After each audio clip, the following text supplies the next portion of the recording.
वालेकुम दोस्तों, insight bye मौज़ून Fakhar में खुशामदीद। खबर यह है कि आज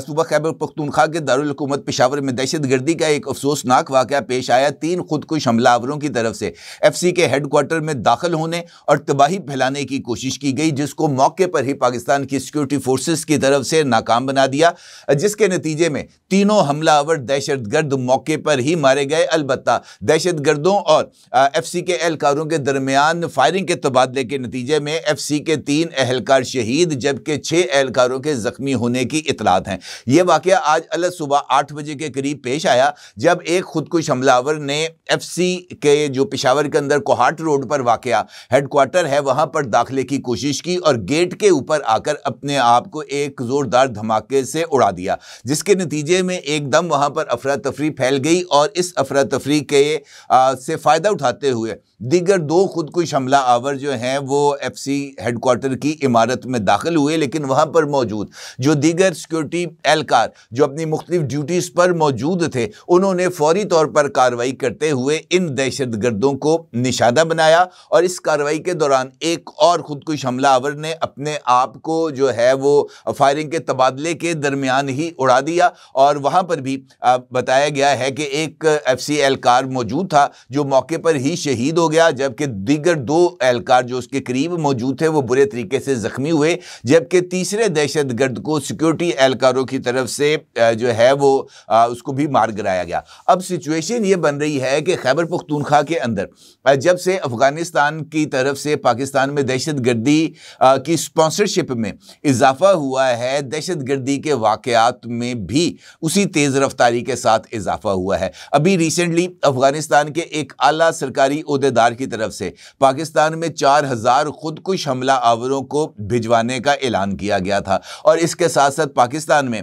अफगानिस्तान के साबिक सफीर मुल्ला अब्दुल सलाम ज़ईफ की तरफ से भी इस बात की धमकी दी गई थी कि जनाब पाकिस्तान के पास तरबियत याफ्ता फौज है, पाकिस्तान के पास फाइटर जेट्स हैं, पाकिस्तान के पास मिसाइल हैं, लेकिन हमारे पास भी ऐसा हथियार है जिसको जब भी हम चाहें पाकिस्तान के खिलाफ इस्तेमाल कर सकते हैं। तो इसका मतलब ये है कि पाकिस्तान में जो अफगानिस्तान से आए हुए दहशतगर्दों के स्लीपर्स सेल हैं उनको एकदम से मुतहरक कर दिया गया है और ये मामला इस वजह से भी अहमियत का हामिल है कि हालिया दिनों में पाकिस्तान के जो कबायली इलाका जात हैं वहाँ पर जो कार्रवाइयाँ की जा रही हैं सिक्योरिटी फोर्सेस की तरफ से, उसके बाद से इन कार्रवाइयों में इजाफा हुआ है। अब ये जो आज FC हेडक्वार्टर का सिनेरियो है, इसमें यह सवाल सबसे ज़्यादा अहमियत का हामिल है कि ये जो दहशतगर्द हैं ये FC हेडक्वार्टर तक कैसे पहुँचे और FC हेडक्वार्टर तक अगर ये लोग आए हैं तो इनका बुनियादी तौर पर हदफ क्या था। ये आके महज गेट को तो उड़ाना नहीं चाहते थे, जिस तरीके से इन्होंने वाना कैडेट कॉलेज पर अटैक किया था तो वो इनफैक्ट APS जैसे सानहे को रिपीट करना चाहते थे। वो ये चाहते थे कि ज़्यादा बड़ी तादाद में तालिब इल्मों को नुकसान पहुँचाया जाए ताकि ये आलमी सुर्खी बने और पाकिस्तान के अंदर जो दहशतगर्दी है या दहशतगर्दी के खतरात हैं उसकी बुनियाद के ऊपर जो फॉरेन इन्वेस्टर्स पाकिस्तान आ रहे हैं, जो फॉरेन प्लेयर्स इस वक्त पाकिस्तान में मौजूद हैं, उनके ऊपर एक नफ्सियाती दबाव पैदा हो और पाकिस्तान की जो इस वक्त एक इंटरनेशनल रिकग्निशन हो रही है उसके रास्ते में भी रुकावट क्रिएट हो। लिहाजा ये सब कुछ एक वेल प्लान्ड एक्टिविटी का नतीजा है और हम इसको सरहदी सूरत हाल से भी अलग करके नहीं देख सकते। इस ज़िम्न में दूसरा सवाल यह है कि पाकिस्तान का अब मुमकिना रद्द अमल क्या होगा और पाकिस्तान किस तरीके से इन दहशतगर्दों और इन दहशतगर्दों के पुष्ट पनाहों के खिलाफ कार्रवाई करेगा, क्योंकि ये कार्रवाई अगरचे पाकिस्तान की तरफ से रिस्ट्रेन का मुजाहरा किया गया था वाना और ये जो इस्लामाबाद कचहरी का वाक़या है इसके बाद, लेकिन जो सिचुएशन डेवलप हो रही है मुझे ऐसे लगता है कि पाकिस्तान को अब इसका जवाब देना पड़ेगा। अब तक की इब्तदाई तहकीकात के मुताबिक जो पहला खुदकुश हमला आवर आया था सुबह 8 बजे के करीब कोहाट रोड पर वाक़या FC के हेडक्वार्टर पर, वो पैदल था और वो आहिस्ता आहिस्ता चलते हुए ये जो FC हेडक्वार्टर का जो मेन गेट है वहाँ तक पहुँचा और 8:11 पर उसने अपने आप को ज़ोरदार धमाके से फाड़ दिया। FC हेडक्वार्टर में सिक्योरिटी हाई अलर्ट थी और बैरियर्स की वजह से गेट के करीब पहुँचने में तो खुदकुश हमला आवर कामयाब हुआ, लेकिन वो गेट क्रॉस करने में कामयाब नहीं हो सका था। इस वाक़े के बाद गेट को नुकसान पहुंचा और वहां पर जो मौजूद सिक्योरिटी एहलकार थे वो भी जख्मी और शहीद हुए। और उसके बाद जो दीगर 2 खुदकुश हमला आवर थे उन्होंने अंदर दाखिल होने की कोशिश की और जैसे ही जो दूसरा हमलावर था उसने गेट से अंदर दाखिल होने की कोशिश की तो एफसी के जवानों ने बहादुरी का मुजाहरा किया और ये जो दूसरा खुदकुश हमलावर था इसको फायरिंग करके रोकने की कोशिश की। इसी फायरिंग के तबादले के दौरान जो दूसरा खुदकुश हमला आवर था वो भी गेट से थोड़ा सा आगे आकर वो भी फट गया और वहां पर भी उसकी वजह से खासी तबाही मची। अलबत्ता जो तीसरा खुदकुश हमलावर था जो कि अंदर दाखिल होने की कोशिश कर रहा था उसको फटने से कबल ही सिक्योरिटी एहलकारों की तरफ से निशाना बनाया गया और वो मारा गया। इसके बाद जो अभी तक की इब्तदाई इतलात हैं उसमें एसपी कैंट पेशावर का ये कहना है कि इस धमाके के बाद कानून नाफिज करने वाले इदारों ने इलाके को घेरे में ले लिया है, जबकि पुलिस, एलीट फोर्स और दीगर इदारों की नफरी को फौरी तौर पर वहां पर तलब भी कर लिया गया है। वाक़े के बाद कैंट रोड समेत मुल्हिका इलाकों के रास्तों को आवाम और ट्रैफिक के लिए मुकम्मल तौर पर बंद कर दिया गया था। सीसीपीओ मियां सईद के मुताबिक एफसी हेडक्वार्टर सदर में हमले के बाद पुलिस की भारी नफरी जाए वकूआ पर पहुंची जहां ऑपरेशन शुरू कर दिया गया है और उनका यह भी बताना था कि मैं खुद इस ऑपरेशन को लीड कर रहा हूं। धमाके के बाद पेशावर में बीआरटी सर्विस को भी बंद कर दिया गया है। रेस्क्यू 112 के मुताबिक हमले के फौरन बाद 6 ambulances, fire vehicles, disaster vehicles और 50 से ज्यादा एहलकार मौके पर पहुंचे हैं। 11 जख्मियों को LRH हॉस्पिटल मुंतकिल कर दिया गया है जहां उनकी हालत तसल्ली बख्श बताई जाती है, जबकि हॉस्पिटल में मुमकिन किसी भी नाखुशगवार सूरत हाल से बचने के लिए इमरजेंसी को नाफिज भी कर दिया गया है। उनका यह कहना था कि क्लियरेंस ऑपरेशन जारी है और क्लियरेंस ऑपरेशन के बाद ही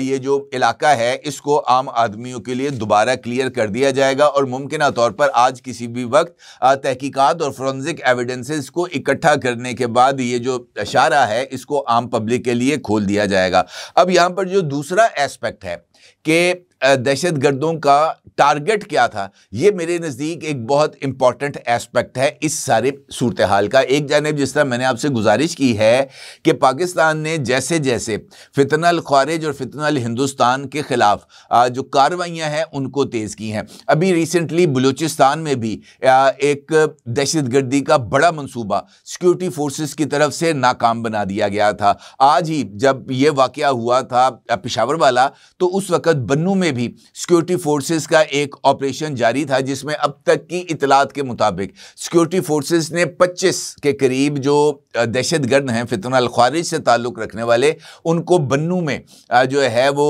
जहन्नुम रसीद किया है। तो ये कार्रवाइयाँ हैं जो अब बढ़ती चली जा रही हैं, लेकिन ऑब्जेक्टिव बुनियादी तौर पर वही है जो APS पेशावर में था दहशतगर्दों का,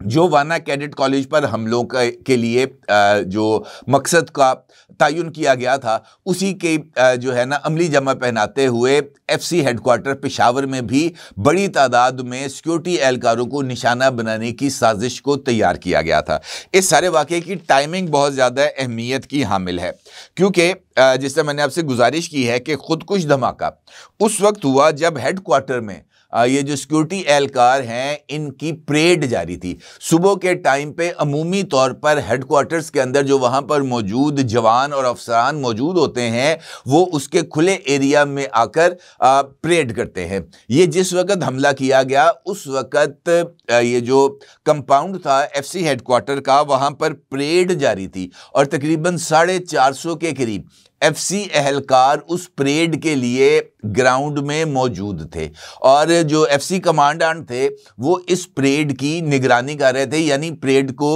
वो जो है वो लीड कर रहे थे या सुपरवाइज कर रहे थे। हमलावरों की ये ख्वाहिश थी या कोशिश थी कि वो किसी तरीके से ये जो सहन था या जो ग्राउंड थी जहाँ पर ये जो परेड थी एफसी एहलकारों की वो हो रही थी, वो वहां पर पहुंचे क्योंकि वहां पर बड़ी तादाद में एफसी एहलकार मौजूद थे और वहां पर पहुंच के वो अपने आप को फाड़ें ताकि बड़ी तादाद के अंदर शहादतें हों, और ये उनका बुनियादी मकसद था। लेकिन सिक्योरिटी फोर्सेस की बरवक्त कार्रवाई के नतीजे में ये जो हमलावर हैं ये परेड ग्राउंड तक नहीं पहुंच सके और उनको परेड ग्राउंड तक पहुंचने से पहले ही जो है वो जहन्नुम वासिल कर दिया गया। अलबत्ता भगदड़ वहां पर मची क्योंकि जैसे ही धमाका हुआ, पहला धमाका हुआ, फिर दूसरा धमाका हुआ, फिर फायरिंग हुई, तो परेड ने फौरी तौर पर डिस्पर्समेंट की गई और मुख्तलिफ जो पोजीशंस हैं वहां पर उनको चूंकि ड्रिल्स कराई जाती हैं, प्रैक्टिस कराई जाती है कि हंगामी सूरत हाल में सिक्योरिटी फोर्सेस ने किस तरीके से रिस्पॉन्ड करना है, लिहाजा उन्होंने फौरी तौर पर रिस्पॉन्ड भी किया। अपनी जो पोजीशंस थी, एक ये जो फैक्टर होता है ना, एक सरप्राइज एंजाइटी फैक्टर, उससे उन्होंने अपने आप को निकाला फौरी तौर पर और उन्होंने अपनी पोजीशंस लेकर ये जो दहशतगर्द हैं इनका मुकाबला करना शुरू कर दिया। और उसका नतीजा हमारे सामने है कि तमाम खुदकुश हमलावर जो हैं वो मारे जा चुके हैं। जिस तरह मैंने आपसे गुजारिश की है कि ऑब्जेक्टिव बुनियादी तौर पर बड़ी तादाद के अंदर शहादतें था, वो अल्लाह का शुक्र है कि वो अपने इस ऑब्जेक्टिव के हसूल में नाकाम रहे। अब सवाल होता है कार्रवाई का, क्योंकि ये मुसलसल तीसरा मौका है जब पाकिस्तान में फितना अल ख्वारिज की तरफ से दहशतगर्दी की कार्रवाई की गई है। वाना कैडेट कॉलेज, उसके बाद कचहरी हमला इस्लामाबाद, और ये तीसरा है एफसी हेडक्वार्टर पेशावर। इसका मतलब ये है कि ये जो पेनिट्रेशन की गई है दहशतगर्दों की तरफ से या यहाँ पर मौजूद जो स्लीपर सेल्स हैं उनको एक्टिव किया गया है, तो फिर अब फौरी रिस्पांस की ज़रूरत है। अफवाज पाकिस्तान एक से ज़ायद मरतबा इस बात का इजहार कर चुकी हैं कि दहशतगर्दों को किसी भी सूरत माफ़ नहीं किया जाएगा और उनके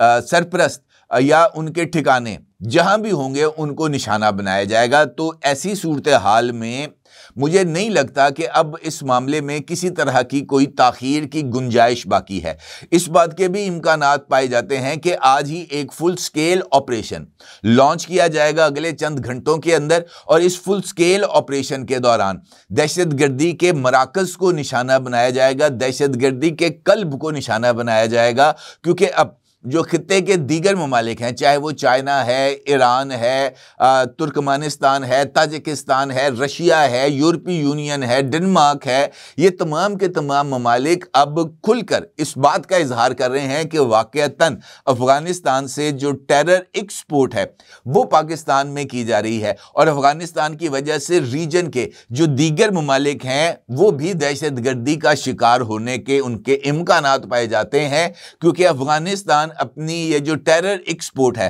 क्योंकि उनकी इकोनॉमी अब शायद इसी के ऊपर बेस कर रही है, तो ये जो टेरर एक्सपोर्ट है जब तक ये बंद नहीं की जाएगी तब तक इस रीजन के अंदर अमन नहीं आ पाएगा। और इस वक्त अफगानिस्तान का जो सबसे बड़ा सरपरस्त है वो हिंदुस्तान है, इंडिया है, और इंडिया की तरफ से मिलने वाली फंडिंग की बुनियाद के ऊपर ये सारी की सारी कार्रवाइयां चल रही हैं। अब इंडिया के साथ इजराइल भी इस सारे अमल में शामिल हो चुका है। इजराइल भी अफगानिस्तान के अंदर अपनी मौजूदगी को इंश्योर करना चाहता है। वो भी ये चाहता है कि उसको ईरान और बलूचिस्तान के बॉर्डर के करीब कोई ऐसी जगह मिले जहां पर वो आकर बैठे और वहां से आकर तमाम चीजों को कंट्रोल करे, अफगानिस्तान की सरजमीन से ईरान के खिलाफ ऑपरेशंस को लॉन्च करे, अफगानिस्तान की सरजमीन से इंडिया के साथ मिलकर खैबर पख्तूनख्वा और बलूचिस्तान के अंदर भी ऑपरेशंस को लॉन्च करे। ये एक ग्रेटर प्लान है जो कि एग्जीक्यूट किया जा रहा है। अब इस ग्रेटर प्लान को हम आराम सुकून से बैठकर कामयाब होता तो नहीं देख सकते। हमारी अपनी भी कुछ कौमी जिम्मेदारियां हैं जिनको अदा करनी है, और ये मामला सियासत का नहीं है। अभी 2 दिन पहले खैबर पख्तूनख्वा के वज़ीर आला ने पेशावर से तशरीफ़ लाए थे, वो इस्लामाबाद खैबर पख्तूनख्वा हाउस, और वहाँ पर आकर उन्होंने बड़ी डिटेल मुख्तलिफ इंटरेक्शंस किए थे। सदीक जान साहब ने अपना जो ट्विटर अकाउंट है वो सिर्फ अब सुहेल अफरीदी साहब के लिए मुख्तस कर दिया है। अफरीदी साहब उठ के खड़े हुए, ट्वीट, वो सुहेल अफरीदी बैठ गए, ट्वीट, सुहेल अफरीदी ने कान पर खारिज की, ट्वीट,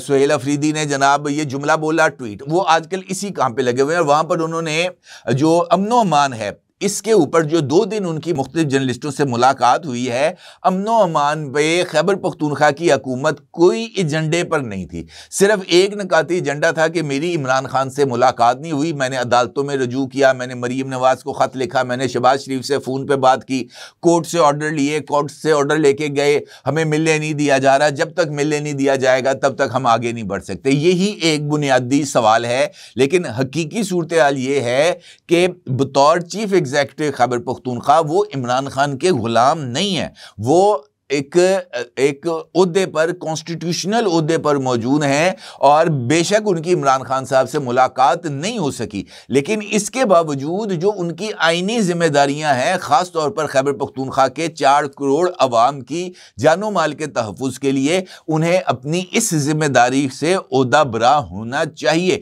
और ये उनकी आईनी, कानूनी, सियासी और इखलाकी जिम्मेदारी है कि वो बाकी तमाम मामलात को भी अपने साथ चलाएं। लेकिन ये जो दहशत गर्दी के खिलाफ इस वक्त मुहिम चल रही है, अफ़वाज पाकिस्तान की, रियासत पाकिस्तान की, इस मुहिम के अंदर उनको भी अपना कोई रोल प्ले करना चाहिए, क्योंकि अगर खैबर पख्तूनख्वा के अंदर ये इसी तरीके से चीज़ें आगे चलती रहीं तो इसके नुकसान का एहतमाल है। लिहाजा फौरी तौर पर एक पॉलिटिकल कंसेंसस के साथ साथ ऑपरेशन होना चाहिए। और इसके साथ साथ जिस तरह मैंने आपसे गुजारिश की है कि इस बात के इशारे मिल रहे हैं कि अगले चंद घंटों के अंदर पाकिस्तान का जो रिस्पांस है दहशत गर्दों के नेटवर्क्स और उनके सरपरस्तों के हवाले से, वो भी सामने आने वाला है। और उसके बाद ये जो इंसदादे दहशत गर्दी मुहिम है, इसके अंदर भी तेज़ी आएगी। और अब मुझे ऐसे लगता है कि ये जो इस वक्त ऑपरेशन क्लीन अप होगा दहशत गर्दी के ख़िलाफ़, ये बहुत ही ज़्यादा बेरहमाना होगा। इस बात को आप जो है ना वो इसकी डेप्थ में इसको एनालाइज करने की कोशिश करें कि इस मर्तबा रियासत ने एक मामूली से शुबे की बुनियाद पर भी किसी को नहीं बख्शना, ये बात तय है। लिहाजा बेहतर ये है कि जो एक मेजर कंसेंसस है उसको डेवलप किया जाए और अफ़गानिस्तान को और अफ़गानिस्तान में दहशत गर्दों के सरपरस्तों को सबक सिखाने का अब इसके अलावा और कोई चाराकार नहीं है कि वहाँ पर एक भरपूर अंदाज से कार्रवाई की जाए, क्योंकि जब तक दहशत गर्दों की कमर नहीं तोड़ी जाएगी उस वक्त तक ये सिस्टम आगे नहीं चल पाएगा। अपनी जगह ज़रूर इज़हार कीजिएगा। आपका बहुत शुक्रिया। अल्लाह हाफ़िज़। क्या आप एक बिजनेस ओनर हैं और चाहते हैं कि आपका ब्रांड ज्यादा से ज्यादा लोगों तक पहुंचे? हमारे पास है आपके लिए एक बेहतरीन मौका। हमारे YouTube चैनल पर रोजाना हजारों लोग वीडियोस देखते हैं। ये वही लोग हैं जो बाखबर, बाशऊर और फैसला करने वाले हैं। अब आप अपने बिजनेस को बराह रास्त हमारे YouTube चैनल पर प्रमोट कर सकते हैं। प्रोडक्ट प्लेसमेंट और स्पॉन्सर्ड सेगमेंट्स के जरिए आप अपने ब्रांड को लाखों पोटेंशियल कस्टमर्स तक पहुंचा सकते हैं। तो देर किस बात की, आज ही अपने बिजनेस को नए लेवल पर ले जाएं। For more information, call us 9233 8122 280.